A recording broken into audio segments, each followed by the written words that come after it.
여러분의 오후를 확 뒤집겠습니다. 혼란의 시대. 분노하는 국민의 대변자 정봉주입니다. 19대 대선 열차가 종착점을 향해 달려가고 있는 가운데 대선 후보들의 지지율이 크게 벌어지고 있습니다. 지난주 대비 이번 주 어떤 후보의 지지율은 하락한 반면 어떤 후보의 지지율은 상승한 양상을 보이고 있는데요. 어떤 이유 때문인지 잠시 후 여론조사 전문가들을 모시고 자세히 알아보도록 하겠습니다.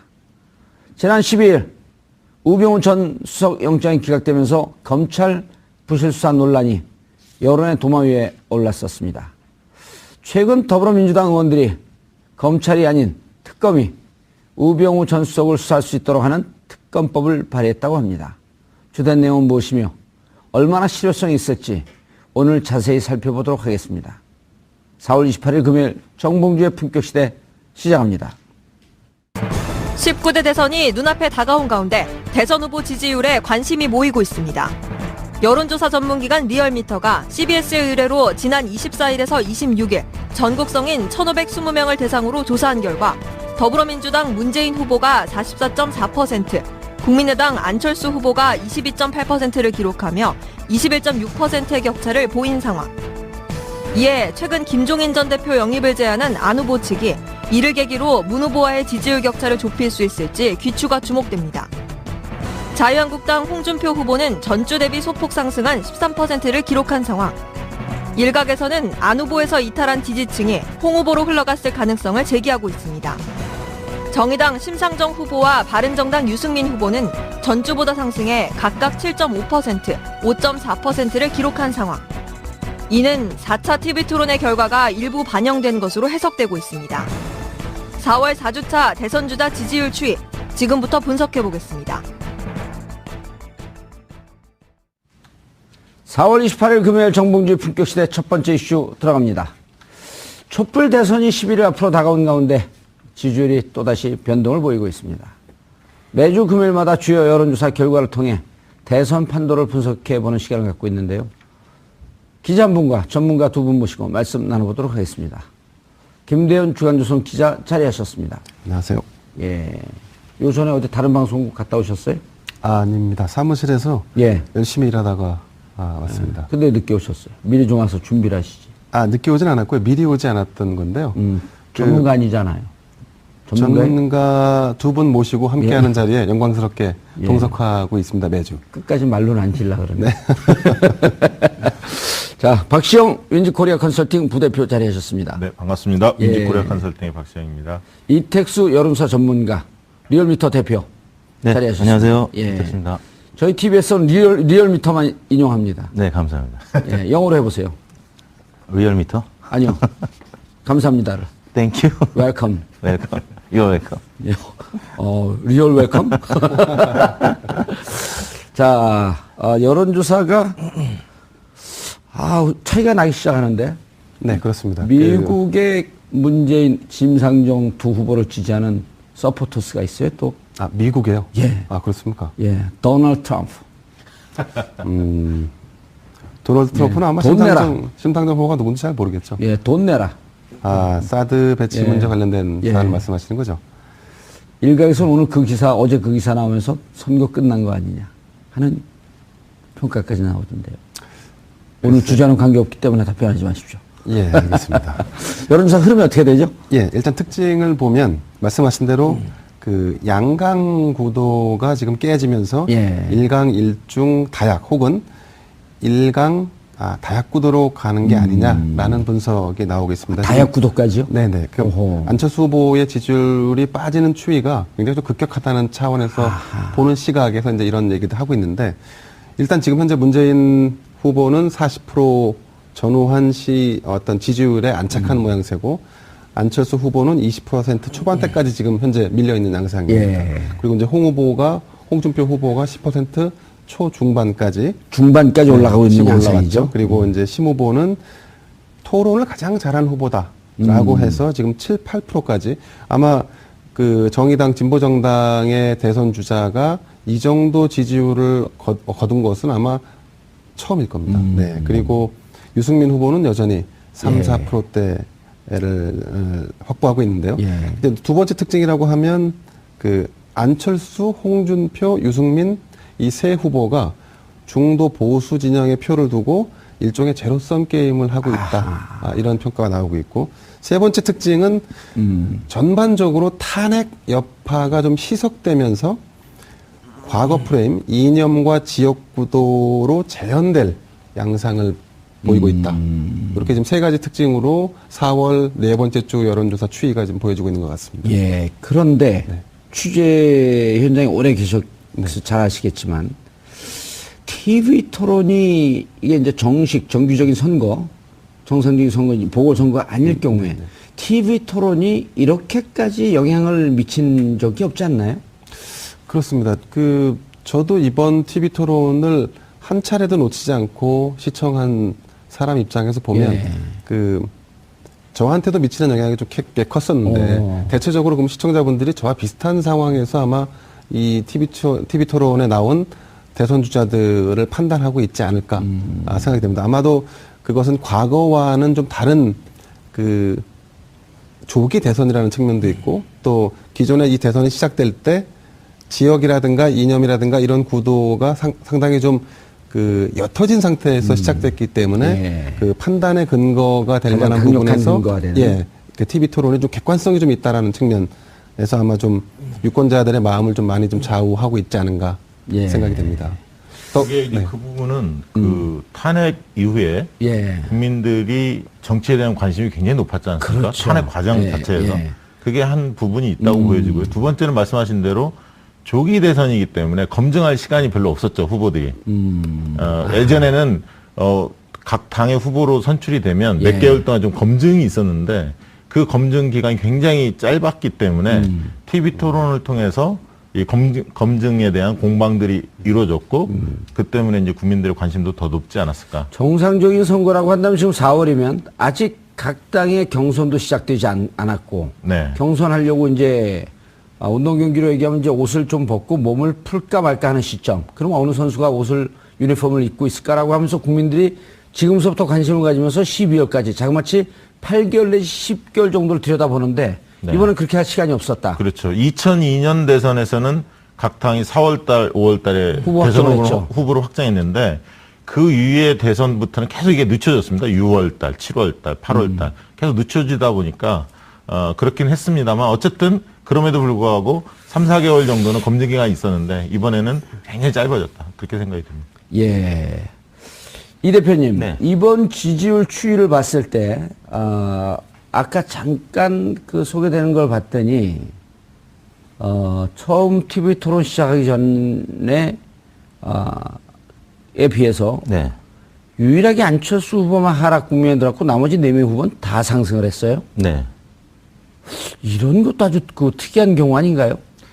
그렇습니다. 안철수 후보의 경우에는 TV 토론을 잘 할 것이다라는 기대감을 1대1 맞짱 토론 붙자라고 그렇습니다. 계속 문재인 본인이 대표한테 주장했었죠. 예. 그랬는데 오늘 한국갤럽 조사 결과를 보니까 TV 토론을 가장 잘한 후보가 누구냐 물었더니 심상정 후보가 30%로 1위로 나타났고요. 예. 두 번째가 문재인 후보 18%였고 오호. 세 번째가 유승민 후보 14%였고 그 다음이 홍준표 후보 9%, 안철수 후보는 6%에 그쳤습니다. 가장 낮은 5위에 그쳤고 예. 퍼센트도 6%. 그러니까 본인의 지지율보다도 훨씬 더 못 미치는 이 성적표를 받았기 때문에 이 TV 토론 평가가 여론조사 지지율에 굉장히 큰 영향을 미쳤다고 봐야 될 것 같습니다. 자, 이거가 이제 TV 토론 잘했냐라고 하는 이런 것을 조사한 것도 아마 거의 처음 아닐까요? 그전에도 했었나요? 뭐 그전에도 이제 있긴 있었습니다만 이번에 그렇게- 워낙 TV 토론의 비중이 이제 높아졌다 예. 보니까 또 시청률도 높아졌고 그래서 이런 조사가 많이 지금 행해지고 있습니다. 그러니까 TV 토론을 잘했냐 못했냐 이것도 중요하지만 이전에 비해서 그 후보에 대해서 TV 토론을 본 다음에 어떻게 바뀌었냐 호감도가 이 조사도 갤럽에서 발표를 했죠. 그 조사 결과를 보면 안철수 후보하고 홍준표 후보가 이전에 비해서 더 나빠졌다라는 비호감도가 높아진 아하. 그런 것들을 확인할 수 있었습니다. 그 리얼미터 조사한 걸 인용해야죠. 왜 갤럽 아니 걸 갤럽 조사에서 그걸 했기 갤럽만 때문에. 했어요? 호감 조사는 안 했습니다. 리얼미터에서 왜 돈이 좀 안 됐나요? 저희는 또 다른 문항들을 아하. 하기 때문에. 네. 그래서 이걸 제가 이제 왜 이 TV 토론을 잘했냐라고 하는 이 결과 지금 박시영 부대표가 얘기한 그 전에 이미지 대비 좋아졌냐, 나빠졌냐. 요거에 관심을 갖는 이유가 보통 우리가 통상적으로 보면 자기가 좋아하는 후보가 잘했다라고 하는 쪽으로 갔었단 말이에요. 그러니까 이제 보통 우리 선거 보면 지원학연 혈연 따라서 간다. 이제 이런 얘기가 있을 정도로 정치의식 수준이 내가 좋아해도 못하면 못한 거다. 내가 싫어해도 잘하면 잘한 거다. 라고 하면서 정치 문화가 확 바뀐 거거든요. 그렇죠. 예. 그래서 문재인 후보 같은 경우는 이제 약간 그런 게 좀 반영은 됐죠. 그래도 좀 못했어도 네. 역시 지지자가 많다 보니까 네. 좀 잘하는 쪽으로. 그렇게 나오지 않았나요? 안 했을까요? 그러니까 초반에 발표됐을 때는 예. 2등이 이제 유승민 후보가 나타난 결과들이 많았었는데 예.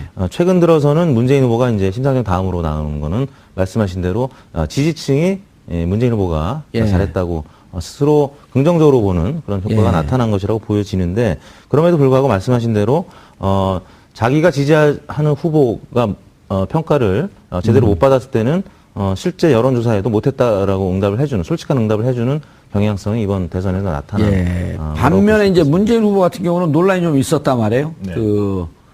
이보세요는 뭐 잘한 거지만 네. 우리 정책실장한테 물어봐라. 그럼 정책본부장. 예, 정책본부장. 네. 네.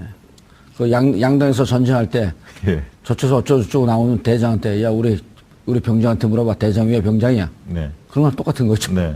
이번 토론회 과정에서 이제 문재인 후보도 이전보다 예. 호감도가 좀 약화된 것으로 그렇게 조사는 됐습니다. 지지율은 큰 변동은 없었지만 예. 호감도 측면은 좀 약화된 것으로 나타났는데 이게 좀 재밌는 현상이 왜 그러면 지지가 안 빠지느냐. 그렇죠. 그게 안철수는 궁금하죠. 빠지고 또 예. 홍준표는 호감도가 더 안 좋아졌는데 왜 오를까? 이 부분인데 일단 홍준표 후보의 경우에는 보수층만을 겨냥해서 정확하게 메시지를 지금 하고 있습니다. 태도를 취하고 있기 때문에 전문 용어로 타겟 마케팅을 하는 그렇죠. 거죠. 예. 그러니까 그 층은 좋아해서 그 층만을 대상으로 지지가 오르는 거고, 그런데 나머지 층들은 비호감도가 큰 거죠. 이렇게 돼 있는데 안철수 후보는 구조가 다릅니다. 지지 구조 자체가 세 가지 지지 구조를 띠고 있거든요. 오호, 첫 번째는 안철수 개인에 대해서 호감도를 가진 층이 한 축이 있습니다. 그게 제가 볼 때 한 30% 정도 되는 것 같고요. 또 세력 지지층이 있습니다. 국민의당을 지지하는. 예. 그리고 젊은 층들이 좀 있죠. 그래서 세력 지지층이 있고 나머지 한 40%는 그야말로 조건부 지지하는 보수층이라고 볼 수가 있는 겁니다. 보수가 지리멸렬하니까 예, 그나마 대안으로. 당신이라도. 예. 이 층이 이제 복합적으로 있기 때문에 안철수 후보의 경우에는 특정 지지층, 특정 어떤 이념 성향층만을 대상으로 이 메시지를 날릴 수가 없거든요. 두루 다 잘해야 하는 과제가 있습니다. 어렵습니다. 그만큼. 그래서 대통령다운 모습을 잘 보여줘야 하고 준비된 느낌을 잘 보여주는 게 안철수 후보한테 굉장히 중요했는데 통 크게. 그렇죠. 그런 부분에 대해서 그렇게 보여주지 못했던 점 그리고 정책에 대해서 아무래도 왔다 갔다 할 수밖에 없지 않습니까? 예. 여러 층을 상대하다 세 보니까 마리 토끼를 쫓고 있는 네, 형국인데요. 그렇습니다. 그래서 그럴 때일수록 자기 중심성이 확고해야 그게 설득력을 가지는데 그런 측면에 좀 아쉬운 대목이고요.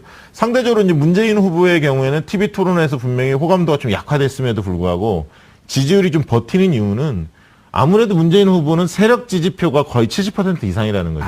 그 세력 지지표는 당을 지지하는 사람들. 그렇죠. 당과 정권 교체를 바라는 층이죠. 그러니까 후보 지지층 한 30%밖에 되지 않는다고 저는 봅니다. 예. 근데 이 층은 약간 흔들릴 수는 있겠지만 워낙 정권 교체에 대한 열망이 강하기 때문에 그게 좀 버텨주는 거다. 저는 예. 그렇게 보고 있습니다. 이 대표님. 네. 자, 격차가 벌어졌어요. 문안. 네. 이게 격차가 더 커질 것 같습니까? 아니면 어떻게 이대로 약 한 15에서 20% 정도 네. 어떤 양태로 갈 것 같습니까? 이제 한 10일쯤 남았는데. 안철수 후보의 지지율 하락은 이제 낙폭이 굉장히 가파른 추세로 그러니까요. 떨어졌었는데 이제 20% 아래로 떨어질지는 좀 지켜봐야 될 것 같은데요. 이 낙하하는 이 곡선이 조금 완만해지기는 시작했습니다. 그래서 20% 초반에서 좀 그칠 가능성이 있는데 문제는 홍준표 후보의 지지율이 지금 15%를 넘는 조사 결과도 발표가 됐고 지금 15%를 향해 가고 있는 대부분의 추세를 봤을 때는 지금 한국당의 정당 지지율이 저희 리얼미터에서는 뭐 대략 12% 정도 나타나고 있고요. 뭐 다른 조사기관 갤럽에서 11% 정도 되는데 지금 당 지지율보다 홍준표 지지율이 지금 높아지고 있고요. TV 토론 평가도 아까 이제 말씀드린 것 마저 좀 더 설명드리면 예. 홍준표 후보를 지지하는 지지층에서 홍준표 후보가 TV 토론 제일 잘했다고 하는 응답이 57% 나왔습니다. 지지하는 쪽에서 조사를 해봤더니 57% 네네. 잘했다가. 안철수 후보 지지층은 안철수 후보가 잘했다는 응답이 20%에 그쳤는데 홍준표 후보 지지층은 홍준표 후보가 TV 토론 굉장히 잘했다고 긍정적으로 보기 시작을 했고요. 과반수 이상이네요. 네, 지지율도 지금 계속 상승하고 있는 거 봐서는 안철수 후보와 홍준표 후보의 지지율이 이제 좀 가까워질 가능성이 있고 그러면 1강 2중으로 재편될 가능성이 있기 때문에 그 가능성이 좀 더 커진다라고 보면 안철수 후보의 지지율이 또 빠질 가능성도 있어서 지금 뭐 실버 크로스라고 하는 표현도 있던데요. 예. 안철수, 홍준표 2위 간에 2위와 3위 간에 이제 지지율이 크로스될 가능성 조심스럽게 점쳐지고 있는데 이제 좀 있으면은 크로스될 가능성까지? 블랙아웃 기간이 다가오기 때문에 그 전에 될지 아니면 그 이후에 또 이루어질지는 좀 블랙아웃이라는 지켜봐야 될 것은 뭐죠? D-6 때까지만 여론조사를 해서 발표할 수 있거든요. 그게 이제 5월 2일입니다. 그래서 5월 3일 조사부터는 발표를 할 수가 없는데 5월 2일까지는. 네, 그 5월 5월 2일 2일까지 조사를 5월 4일날 발표해도 그거는 괜찮은가요? 괜찮습니다. 예. 근데 5월 3일 이후에 조사하는 거는 발표를 못 하게 돼 있기 때문에 예. 5월 3일부터 5월 9일까지는 블랙아웃 기간이라고 하거든요. 그 기간에 이 실버 크로스가 일어날지 예. 아니면 계속 박빙의 격차로 2, 3위 순위가 유지가 될지 는 지켜봐야 될 것 같습니다. 예를 들어 리얼미터가 네. 뭐 과지금 내든지 나 감옥 보내든지 마음대로 해라. 그 5월 3일, 4일, 5일 계속 발표해요. 회사 문 닫아야 됩니다. 그러니까 한번 대표이사를 바꿔버리면 되잖아요. 이 블랙아웃 기간에 이 발표를 하면 과태료가 뭐 제가 듣기로 한 400만 원인가 한번 발표할 예. 때마다 그러면 매일 발표하면은 이제 한 6에 24, 2,400만 원. 제가 베팅하고 한번 발표하라고 그러고 싶은데요. 근데 이제 과태료 문제만은 예. 아닐 것 같은데요. 근데 이제 왜냐면 그 반복이 궁금해요, 되면 근데. 이제 그러면서 검찰 고발될 명분은 수도 되잖아요. 우리 국민들이 어떻게 발표해도 영향받지 않는 성숙한 시민이다. 이제 이거 제도 없애자. 실제 해외 사례에서는 예. 이런 블랙아웃 기간이 있는 국가에서 이제 유럽이었는데요. 예. 이걸 언론사에서 국민의 알 권리 침해라고 해서 무력화시킨 사례가 있습니다. 그래서 결국에는 언론사들이 이 블랙아웃 기간에도 발표를 하기 시작했고 그래서 그거 좋은 거네요, 그럼. 이 법 제도가 없어지거나 D-1, 2로 단축된 국가들이 많이 있습니다. 좋네요. 리얼미터에서 조사하고 제가 TV에서 사장님한테 얘기하고 여기서 오면 발표하죠. 왜냐하면 국민 알 권리를 침해하면 안 되잖아요. 위원제청도 하고. 네. 위원제청 좋은 하면 이제 방안입니다만 조선 TV 민지코리아에서 하시는 게 어떨지. 아유, 강한 척하면서 약한 모습. 자, 저는 예. 그 알 권리. 이건 뭐 제 예. 생각입니다만은 그 안철수 후보의 지지율이 20% 밑으로 떨어질 가능성도 조심스럽게 좀 점쳐보고 있습니다. 그 얘기 했어요, 지금. 예, 그랬나요? 아니, 거기까지는 안 했고, 2위, 3위가 크로스 될 위험성까지도 있다. 그렇죠. 네, 그게 이제 안철수 후보는 TV 토론을 할 때마다 공교롭게도 지지율이 떨어지고 있거든요. 그 오늘도 TV 토론이 예정돼 있고, 예, 한번더 있죠. 5월 2일까지 또 예. 예정돼 있죠. 그리고 이제 홍 후보에게 가면은 그 지지표는 다시 돌아오지 않는 지지표. 이를테면 지역과 이념으로 그냥 형성돼 버린, 재편돼 버리는 지지표이기 때문에 다시 반등을 하기 어렵거든요. 예, 그래서 그럼 이제 20% 안에. 그런 상황까지 간다 그러면 이제 호남의 선택이 달라질 가능성이 있죠. 되는 사람을 밀어주는 쪽으로 확실하게 방향키를 돌릴 수 있을 돌릴 가능성이 커지는 거죠. 네. 될 사람 쪽으로. 네.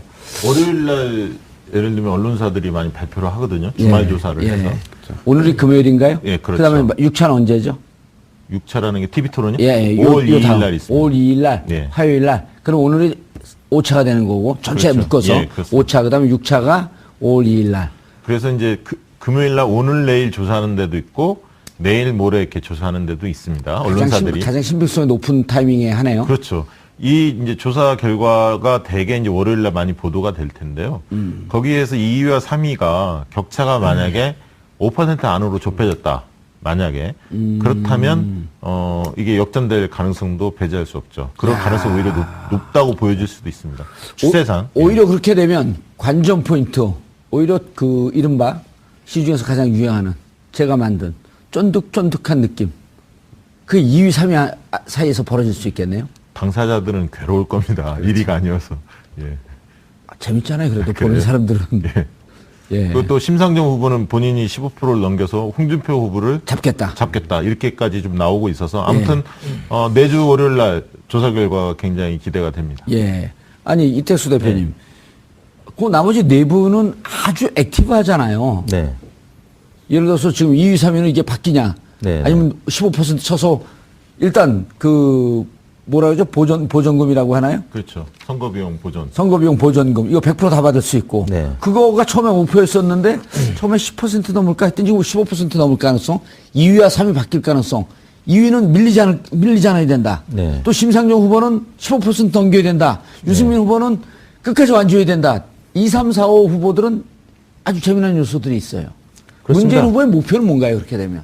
문재인 후보는 물론 이제 당선이 목표일 것이고요. 예. 그다음에 최대한 그 집권 이후에 안정적인 국정 운영을 하려면 과반 이상의 득표를 목표로 할 것이고요. 그러니까 각자 가능성이 지지층별로 있나요, 과반이? 과반의 가능성도 이제 조심스럽게 점쳐지는 것인데, 왜냐하면 지금 여론조사 결과들이 40 내지 45% 정도로 나타나고 있는데 부동층을 제외하면 50%에 근접할 수 있거든요. 그래서 조심스럽게 50%를 넘을 수도 있다라고 보는 분들도 있지만, 그래도 대체로는 한 45%에서 50% 사이가 되지 않을까라는 생각이고요. 지금 각자의 지지층이 이제 모두 투표를 열심히 할 수밖에 없는 것이, 이게 당락을 떠나서 홍준표 후보 지지층은 15% 이상 득표나 2위를 목표로 해서 열심히 지금 뛰고 있고, 또 심상정 후보 같은 경우는 과거 권영길 후보가 노무현 대통령이 당선됐을 때 3.9%밖에 득표를 못했는데 이번에는 15%까지 지금 목표로 해서 달리고 있기 때문에 100% 선거 비용을 보전받을 수 있는 수준까지 갈 수 있지 않겠느냐. 그렇다면 잘하면 3위까지 갈 수 있는, 각자의 지지층의 목표가 있는 것입니다. 유승민 후보 같은 경우도 지금 5%의 지지율에 그치고 있지만, 그래도 뭐 유승민 후보도 10%까지 갈 수 있다면 50%의 선거 비용을 보전받을 수 있기 때문에 각자의 지지층이 최대한 지금 뛰고 있어서 투표율도 지난 18대 18대 대선이 75.8%였는데 그 이상이 되지 않을까, 그렇게 전망이 많이 나오고 있습니다. 이번 그 주말 유세가 굉장히 또 중요합니다. 그러니까 TV 토론도 오늘 TV 토론 경제 분야인데 이것도 중요하지만 주말 유세가 굉장히 중요한데요. 문재인 후보 같은 경우 이제 호남으로 내려갑니다. 이번 주말에. 예. 왜 이게 이제 중요하냐면 문재인, 심상정 지지층이 겹치는 지지층이 꽤 있습니다. 동시에 호감층, 둘 다 좋아하는 사람들의 생각 속에는 문재인 후보 측에서는 분명히 주장할 겁니다. 50%를 넘겨야 개혁을 할 수 있고 적폐청산이 가능하다. 힘을 주십시오. 이렇게 주장할 거고요. 심상정 후보 측에서는 당연히 10%를 넘기고 진보정당을 어떤 뿌리를 잡기 위해서는 힘을 좀 모아달라. 예. 이렇게 호소할 건데. 홍준표 후보를 잡겠습니다라고 하는 게 꽤 소구력이 있더라고요. 예, 그럴 가능성도 있지만 예. 또 선거 비용 문제도 있고. 그래서 각 주장이 그럴싸합니다. 사실은 둘 다 좋아하는 분들의 입장에서 본다면 예. 어느 쪽에 과연 힘을 실어줄지 그 분들이 거기에 따라서 많이 좀 달라질 수 있다고 보여집니다. 예. 자, 이번 그러면 오늘 TV 토론인데 이제 전략들이 조금씩 보이네요. TV 토론 도대체 어떻게 전략을 세울까? 일단 문재인 후보는 이제 계속 방어 차원에서 예. 이제 자신이 갖고 있는 40에서 45%를 지키는 방어전이 될 것 같고요. 홍준표 후보는 계속 좌파 우파로 갈라치기해서 문재인 후보가 압도적 지지라고 하는 표현이 오늘쯤 나오지 않을까요? 좀 이를까요? 뭐 지금 1강으로 이제 예. 재편된 것만으로도 뭐 압도적이라는 표현이 이제 어느 정도는 좀 그 적용이 가능한 표현이 아닐까 싶은데요. 일단 홍준표 후보는 TV 토론 과정에서 일단 문재인 대 홍준표 구도로 재편하는 데는 성공을 한 것 같습니다. 이보세요 하고 버르장 머리 뭐 이런 표현들이 안철수 후보한테 끝까지 레이스를 해주시기 바란다. 그래서 이제 안철수 후보가 그 사이에서 좀 가려진 측면이 있습니다. TV 토론을 기대만큼 못한 부분도 있고, 이 대립각이 문재인 대 홍준표, 이 양강 구도로 TV 토론이 이루어졌기 때문에 국민들이 이제 생각했던 거는 뭐 다음날 검색어가 문재인 나이, 홍준표 나이 뭐 이런 거에 이제 관심을 갖고 두 분의 싸움으로 갔기 때문에 홍준표 후보는 TV 토론에서 오늘도 꽤 이 공격적인 모습을 보일 가능성이 있고요. 심상정 후보는 아무튼 TV 토론에서 지금 가장 높은 평가를 받았고 지지율이 계속 TV 토론 할 때마다 올라가고 있기 때문에 오늘도 꽤 선전할 것으로 예상이 되고요. 다만 이제 유승민 후보가 지금 딜레마에 빠진 건데, 유승민 후보는 TV 토론 잘했다고 평가를 받음에도 불구하고 지지율이 지금 계속 정체 상태거든요. 물론 이제 미세하게나마 5%를 지금 상회하는 지지율이 나오고는 있습니다만 지지율이 지금 워낙 당 지지율도 그렇고 오르지 못하고 있기 때문에 일부 의원들이 또 이제 탈당하거나 탈당 움직임이 있는 것이고요.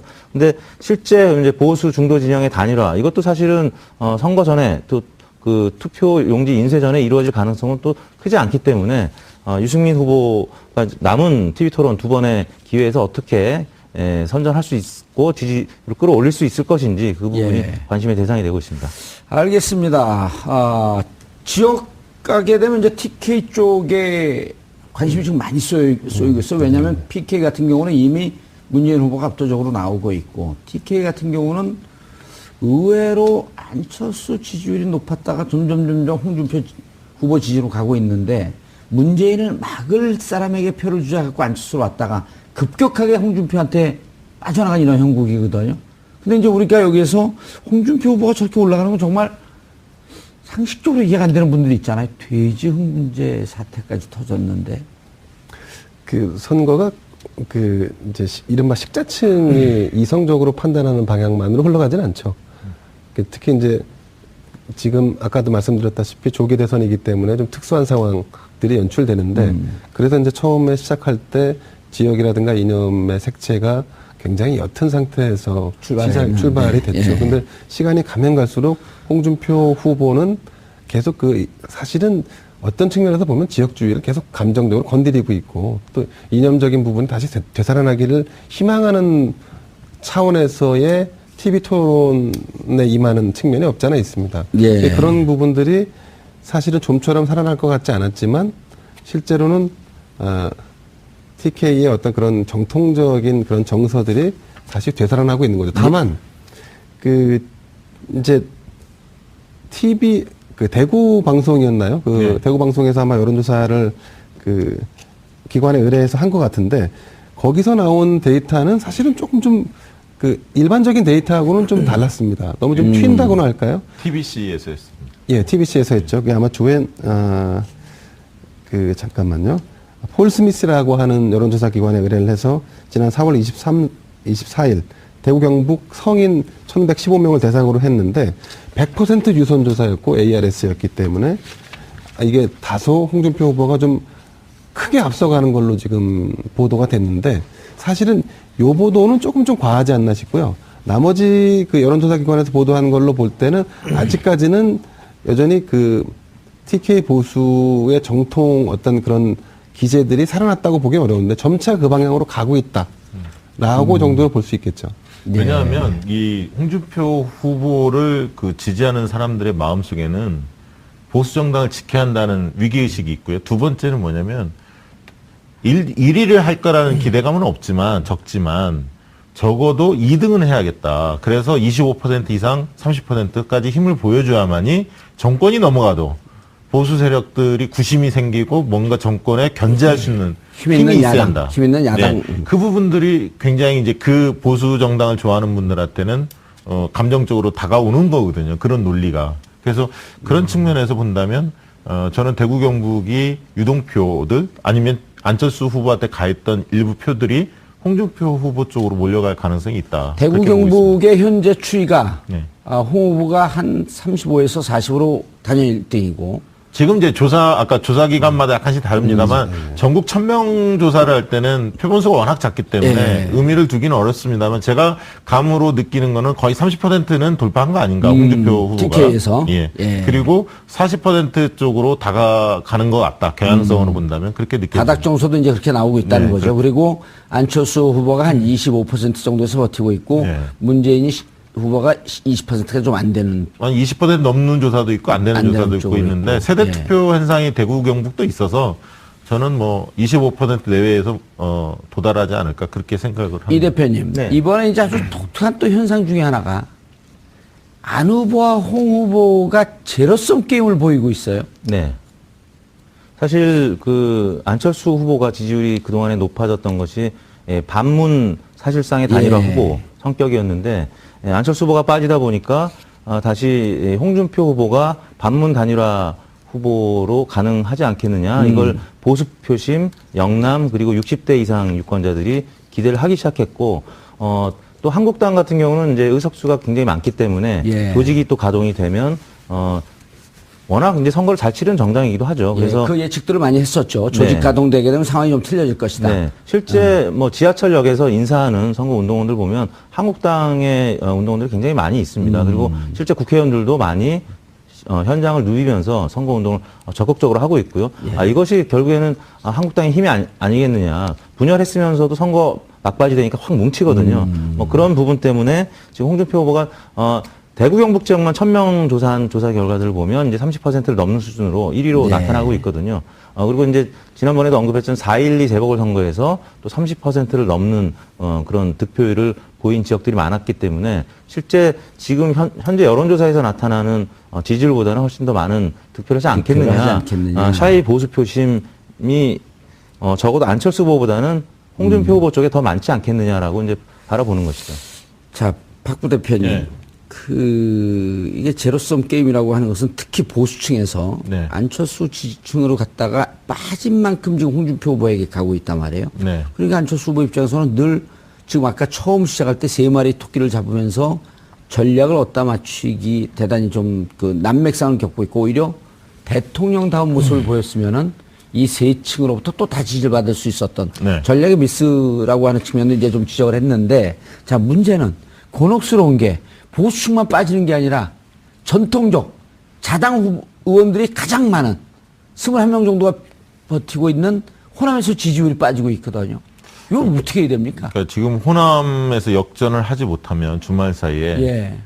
더 빠질 가능성이 있죠. 호남은. 근데 이미 한 15에서 20% 벌어져 있잖아요. 예, 보통은 이제 조사 결과마다 좀 다릅니다. 보통 이제 15에서 20% 정도 격차가 있다라는 게 일반적인 이제 조사의 특징인데 일부 또 조사에서는 뭐 한 5%로 좁혀진 좁혀진 조사 거고. 결과도 좀 발표되고 있기 때문에 주말 상황을 좀 더 지켜봐야 할 것 같습니다. 예.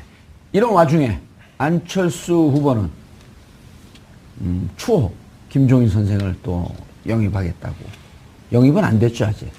네, 뭐 바깥에서 돕겠다, 뭐 이렇게 지금 얘기가 되는 것 같습니다. 예. 바깥에서 돕겠다. 외곽에서 돕겠다, 외부에서 돕겠다. 어허, 네. 그거 어떤 의미일까요? 들어오지 않겠다? 지금 현재 김종인 전 대표의 스탠스는 국민의당에 들어가는 거는 하지 않겠다라는 거죠. 김종인 대표가 이 선거 와중에 출마했다가 포기했었는데 네네. 그때 1%좀 나왔었나요? 1%가 나온 것도 있고, 예. 조사에 아니, 아예 포함시키지 않은 경우도 있고 했었죠. 예, 예. 근데 김종인 전 의원이 움직이는 게 의미가 있나요? 왜 잡으려고 그러죠? 뭐 과소평가할 필요도 없겠지만 사실 과대평가도 하지 않아야 될 그런 정치인이 아닌가 싶습니다. 이제 그분이 김종인 전 대표가 사실 그 정치권에서 주목을 받았던 가장 큰 이유는 그분이 내세웠던 비전과 가치가 이제 경제민주화라고 예. 하는 어떤 그 툴이었는데, 근데 지금에 와서 보면은 이분이 경제민주화를 어떻게 해서든지 추진하기 위해서 대선 주자들을 만나고 있는 건지, 아니면 그냥 단순히 문재인 후보가 싫어서 반문연대 구축을 위해서 움직이고 있는 건지 조금 불분명한 측면이 있습니다. 그렇다 보니까 반문연대. 네, 그러다 보니까 이분이 현재 이런 약간 좀 스탠스에 있어서의 이 불분명한 부분들이 결국에는 이번 대선에 큰 영향을 미치기 좀 어려운 부분으로 작용하지 않을까 하는 생각이 듭니다. 예. 혹시 네. 바른정당에서 내세웠던 3당 단일화 네. 이것의 메신저 역할을 하기 위해서 움직이고 있는 것은 아닐까요? 물밑에서는 움직이는 것 같습니다만 실제 성사되기는 굉장히 어렵다 이렇게 어렵다. 보이고요. 아하. 일단은 문재인 때리기에 좀 앞장설 가능성이 있죠. 왜냐하면 통합 대 패권 이런 어떤 구도 싸움을 좀 더 강화하는 데 있어서 김종인의 역할 필요하다 이렇게 좀 판단할 수 있는데, 문제는 김종인 전 대표에 대한 국민들의 인식이 어떠냐가 중요한데, 아하, 인식. 국민들은 굉장히 그 호감도가 조사를 해보면 그러니까 김종인 전 대표에 대한 호감도가 굉장히 낮습니다. 그러다 보니까 지난번 대선 후보로 본인이 나섰을 때 지지도가 1% 내외에서 움직였던 거죠. 그리고 이제 행보 자체가 왔다 갔다 갈짓자 행보를 좀 많이 보였기 때문에 그 부분에 대해서도 소구력이 좀 적고요. 마지막으로는 안철수 후보의 상징이 새정치인데 새정치의 이미지에 부합되느냐. 어떻게 보면 약간 구태고요. 또 지난번 총선 때는 민주당 쪽에 있었던 분 아닙니까? 그 당시에 이제 안철수 후보를 굉장히 공격을 많이 했는데, 그러다 보니까 지금의 안철수 후보는 오히려 대통령다운 느낌을 줘야 하는데 그게 관건인데 이게 오히려 병풍들을 뒤에 세운다고 해서 그게 과연 해결될 거냐. 그래서 일각에서는 박지원 대표를 상황이라고 일부 홍준표 후보께서 공격하지 않았습니까? 상황이 한 분 더 생긴 거 아니냐. 그렇죠. 이런 식으로 좀 비꼬기도 하죠. 지금 바른정당 같은 그런 입장을 내기도 했습니다. 아, 그래서 바른정당에서요? 예, 오호. 제가 볼 때는 시기도 너무 지금 촉박하고요. 선거까지 남은 기간이. 김종인 전 대표가 결합한다고 해서 판이 뒤바뀔 그럴 가능성은 높지 않다 이렇게 보여집니다. 이택수 대표님, 바른정당 상황은 좀 어떻습니까? 일테면 뭐 네. 바른정당에서 이렇게 상황, 그러니까 1+2 안철수 후보 뒤에 박지원과 부인 김미경이 있다. 이게 이제 1%이 논리 아닙니까? 네네. 그다음에 1+3이 된 거는 김종인까지 한 명 더 들어오면 3명의 상황이 있다. 이제 이런 얘기가 되는 건데,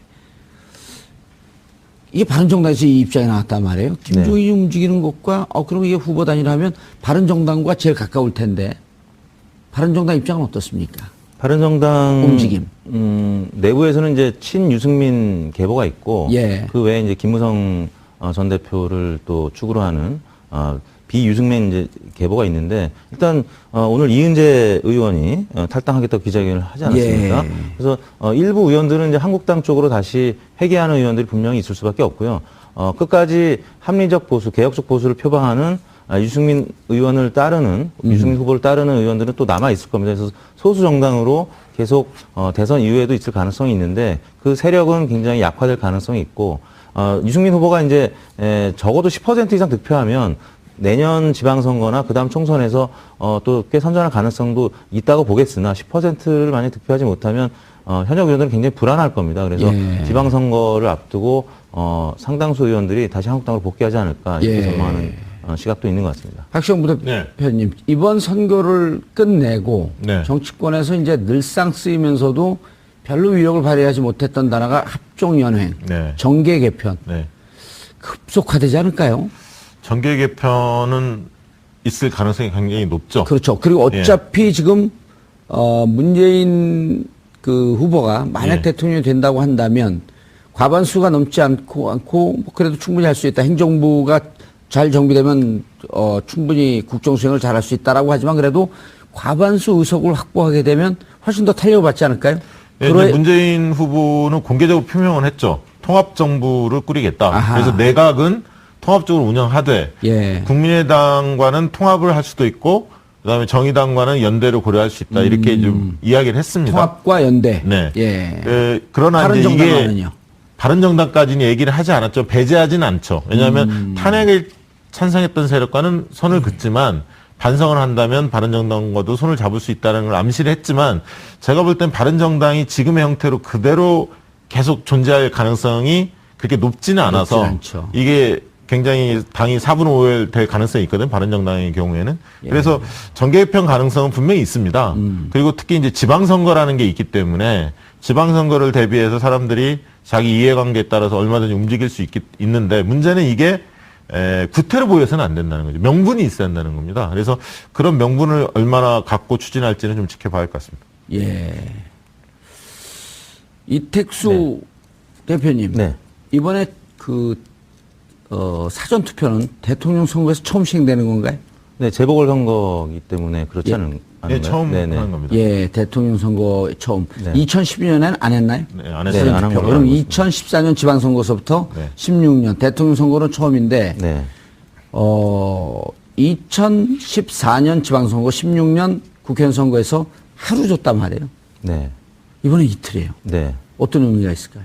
뭐 그런 차원에서는 이제 투표율이 꽤 예. 높아질 것 같고 특히 이제 최근 나타나는 투표 의향률이 20, 40대가 굉장히 높고 높게 나오고 그다음에 있죠. 50대도 캐스팅 보트 이제 연령대라고 하는데 50대도 이제 투표 의향률이 높은 반면에 60대 이상은 투표율이 최근 들어서는 조금 의향률이 낮아지고 있거든요. 60대 이상이요? 예, 60대 이상이 이제 지난번에 말씀드렸지만 박근혜 전 대통령의 탄핵 이후에 무력감에 좀 빠진 게 있거든요. 예. 뭐 그런 차원에서 투표율이 20, 30대가 높을 것으로 전망이 되고 있기 때문에 문재인 후보가 여전히 유리한 국면이다 이렇게 봐야 될 것 같습니다. 예. 김대영 기자님, 매주, 금요일. 네. 저희가 여론조사 전문가와 한 분의 기자를 모시고 방송을 하는데 이제 선거 앞두고 다음 주 금요일은, 사전투표 시간이 지난 이후죠. 그렇습니다. 예. 다음 주 금요일은 5월 5일 어린이날 아닌가요? 그렇죠. 그날까지네요. 그래서, 다음 주 금요일 요 시간대면 사전투표를 대충 했을 텐데. 네네. 4일, 5일 사전투표를 앞두고 우리 시청자분들께 1분 30초 영상 메시지, 투표 동료. 아, 제가요? 그러면 온 국민이 헌법기관입니다. 영상 메시지는 저쪽을 보고 하세요. 이쪽 보고 하면 예.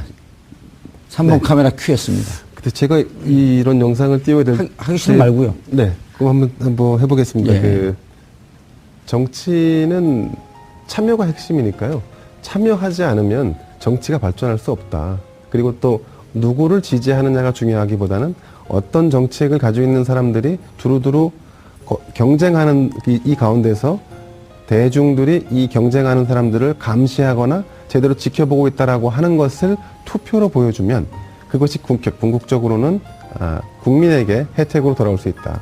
그런 측면에서 본다면 이번 5구 조기 대선에 반드시 투표하는 것이 결국 나를 위한 한 표다. 예. 그런 관점에서 투표에 참여했으면 좋겠습니다. 예. 안 시켰으면 큰일 날 뻔했습니다. 아, 예. 자, 박시영 부대표도요. 자, 5월 4일, 5일 사전 투표. 네. 카메라 좀 예? 주세요. 갑자기. 예. 예. 하세요. 뭐 네, 어버버거리지 말고. 예. 그 어린이날인데 5월 예. 5일이 아이들한테 그 좋은 미래를 물려주려면 투표하는 모습을 보여줘야 할 것 같아요. 그래서 20, 30대 분들이 투표를 많이 안 하기 때문에 그들의 권리가 적어진 겁니다. 그러니까 어르신들은 투표를 많이 하기 때문에 정치권에서 공약을 낼 때 어르신들 공약을 1번으로 내는 거거든요. 근데 청년 실업이 가장 중요한데 여러분들이 투표를 하지 않으면 그만큼 정치권에 신경을 안 씁니다. 결국 투표율이 높아야만 그만큼 자기한테 돌아올 게 많다. 저는 그렇게 생각합니다. 예. 그 투표를 하라는 거예요, 말라는 거예요? 하라는 거죠. 예. 좀 끝까지 하세요, 영상 편집. 자, 이택수 대표님. 네, 대한민국 정치의 수준이 굉장히 낮습니다. 예전에 이건희 전 회장이 3류, 뭐 4류 이런 표현을 했는데 대한민국 정치의 수준이 높아지려면 우리 국민들이 투표를 적극적으로 해야 될 것 같고요. 우리 정치를 탓하기 전에 우리 스스로 돌이켜보고 투표를 안 했던 분들은 하시고 또 계속 하셨던 분들도 열심히 투표를 하는 그런 국민들이 됐으면 좋겠습니다. 예. 네. 이거 좀 하고 나니까 아쉽네요. 그렇죠. 원래 그렇습니다. 그렇습니다. 예. 자, 이제 다음 주가 선거를 앞둔 마지막 주입니다. 보궐선거라고 하는 사상 초유의 선거죠. 대한민국의 미래, 그리고 우리 아이들의 미래, 그리고 우리 소중한 권리를 위해서 다음 일주일은 연휴가 끼어 있지만 반드시 투표를 해야 되겠다라고 하는 본인의 결심도 굳히고 주위에서 투표해서 뭐하냐 하는 분들도 좀 설득해주는 한 주로 보내주셨으면 하는 바람입니다. 10%였고 세 번째가 유승민 후보 14%였고 그 다음이 홍준표 후보 9%, 안철수 후보는 6%에 그쳤습니다. 가장 낮은 5위에 그쳤고 예. 퍼센트도 6%. 그러니까 본인의 지지율보다도 훨씬 더 못 미치는 이 성적표를 받았기 때문에 이 TV 토론 평가가 여론조사 지지율에 굉장히 큰 영향을 미쳤다고 봐야 될 것 같습니다. 자, 이거가 이제 TV 토론 잘했냐라고 하는 이런 것을 조사한 것도 아마 거의 처음 아닐까요? 그전에도 했었나요? 뭐 그전에도 이제 있긴 있었습니다만, 이번에 그렇게- 워낙 TV 토론의 비중이 이제 높아졌다 예. 보니까 또 시청률도 높아졌고, 그래서, 이런 조사가 많이, 지금 행해지고 있습니다. 그러니까 TV 토론을 잘했냐 못했냐 이것도 중요하지만 이전에 비해서 그 후보에 대해서 TV 토론을 본 다음에 어떻게 바뀌었냐 호감도가 이 조사도 갤럽에서 발표를 했죠.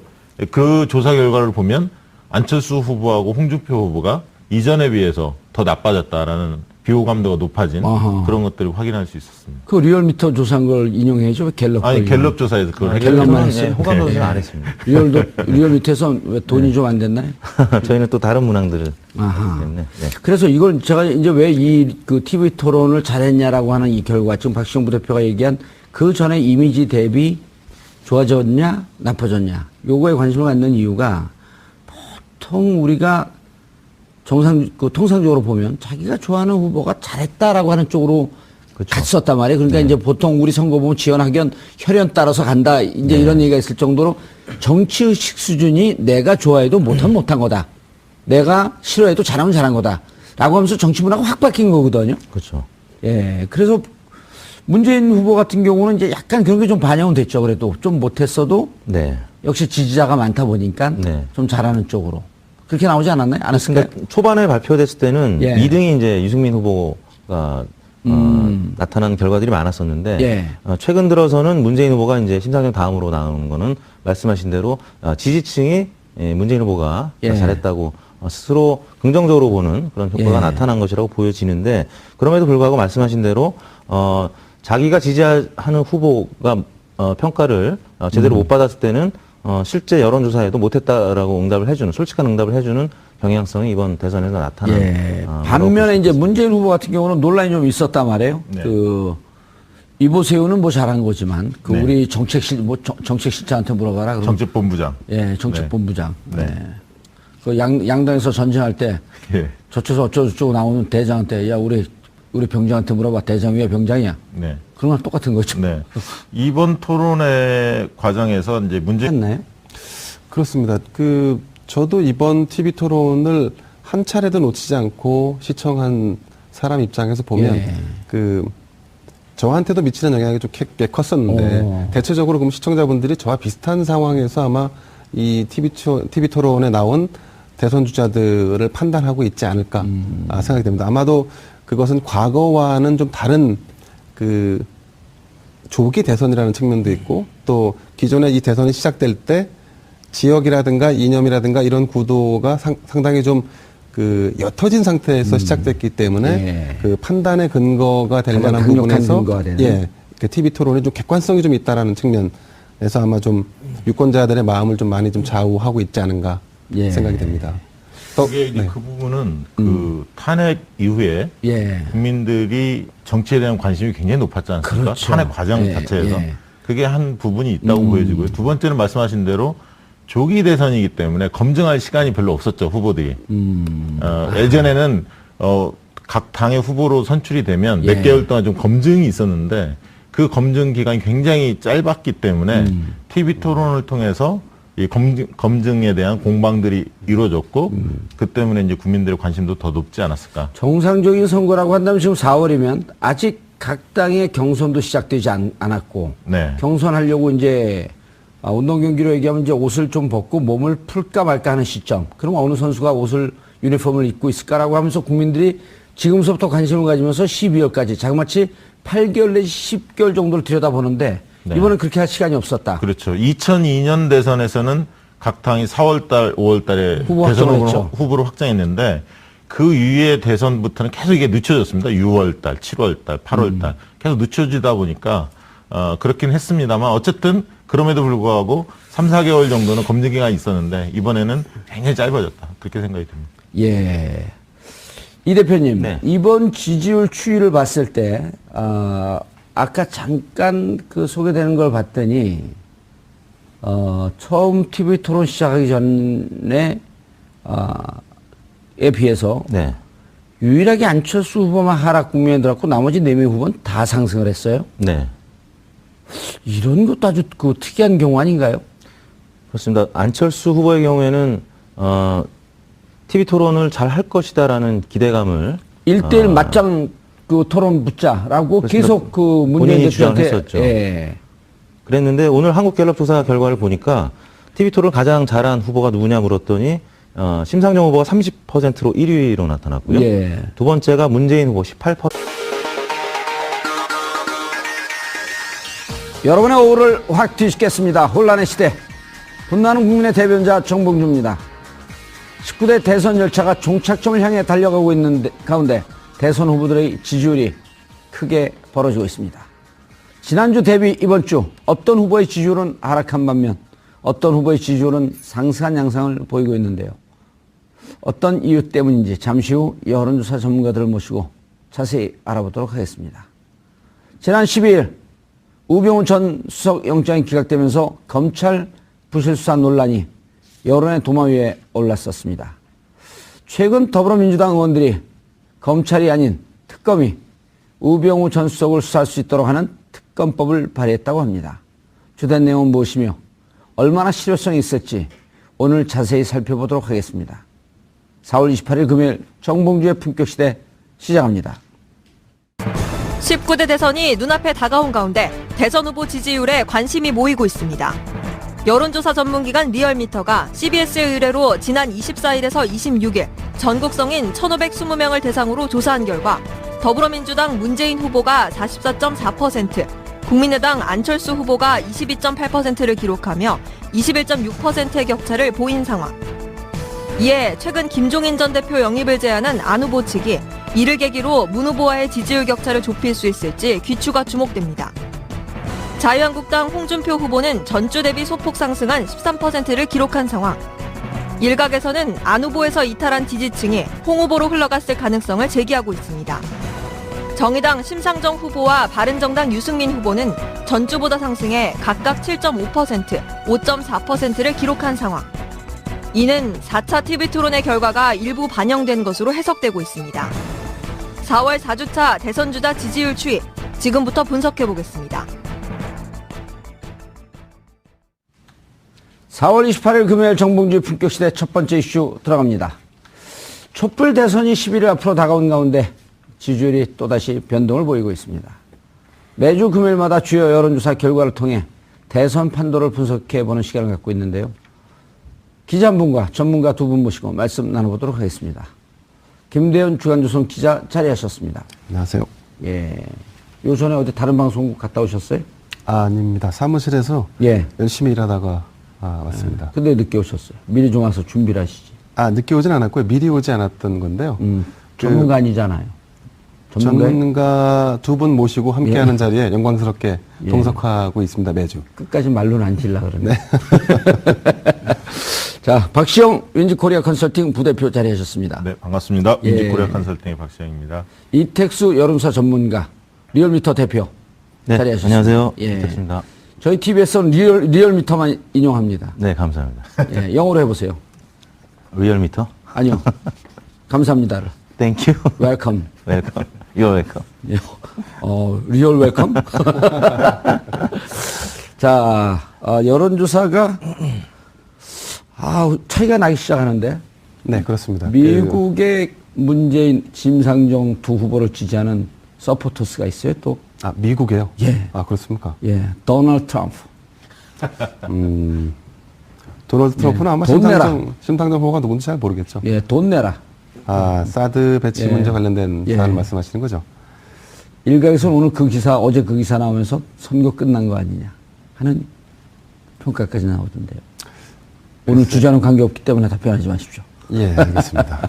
여론조사 흐름이 어떻게 되죠? 예, 일단 특징을 보면 말씀하신 대로 그 양강 구도가 지금 깨지면서 예. 일강 일중 다약 혹은 일강 다약 구도로 가는 게 아니냐라는 분석이 나오고 있습니다. 다약 구도까지요? 네네. 오호. 안철수 후보의 지지율이 빠지는 추이가 굉장히 좀 급격하다는 차원에서 보는 시각에서 이제 이런 얘기도 하고 있는데 일단 지금 현재 문재인 후보는 40% 전후한 시 어떤 지지율에 안착한 모양새고 안철수 후보는 20% 초반대까지 지금 현재 밀려 있는 양상입니다. 예. 그리고 이제 홍준표 후보가 10% 초중반까지 중반까지 올라가고 있는 치고 양상이죠. 올라갔죠. 그리고 이제 심 후보는 토론을 가장 잘한 후보다라고 해서 지금 7, 8%까지 아마 그 정의당 진보정당의 대선 주자가 이 정도 지지율을 거둔 것은 아마 처음일 겁니다. 네. 그리고 유승민 후보는 여전히 3, 예. 4%대를 확보하고 있는데요. 예. 이제 두 번째 특징이라고 하면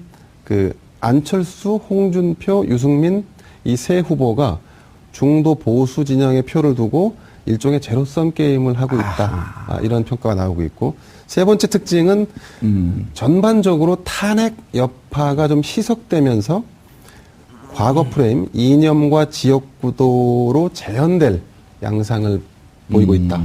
이렇게 지금 세 가지 특징으로 4월 네 번째 주 여론조사 추이가 지금 보여주고 있는 것 같습니다. 예. 그런데 네. 취재 현장에 오래 계셔서 잘 아시겠지만 TV 토론이 이게 이제 정규적인 선거, 정상적인 선거, 보궐선거가 아닐 경우에 TV 토론이 이렇게까지 영향을 미친 적이 문재인 없잖아요. 후보도 이전보다 예. 호감도가 좀 약화된 것으로 그렇게 조사는 됐습니다. 지지율은 큰 변동은 없었지만 예. 호감도 측면은 좀 약화된 것으로 나타났는데 이게 좀 재밌는 현상이 왜 그러면 지지가 안 빠지느냐. 그렇죠. 그게 안철수는 빠지고 궁금하죠. 또 예. 홍준표는 호감도가 더 안 좋아졌는데 왜 오를까.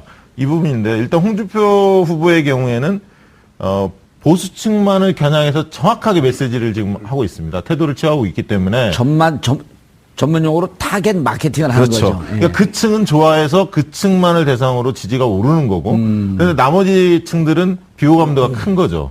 이렇게 돼 있는데 안철수 후보는 구조가 다릅니다. 지지 구조 자체가 세 가지 지지 구조를 띠고 있거든요. 오호, 첫 번째는 안철수 개인에 대해서 호감도를 가진 층이 한 축이 있습니다. 그게 제가 볼 때 한 30% 정도 되는 것 같고요.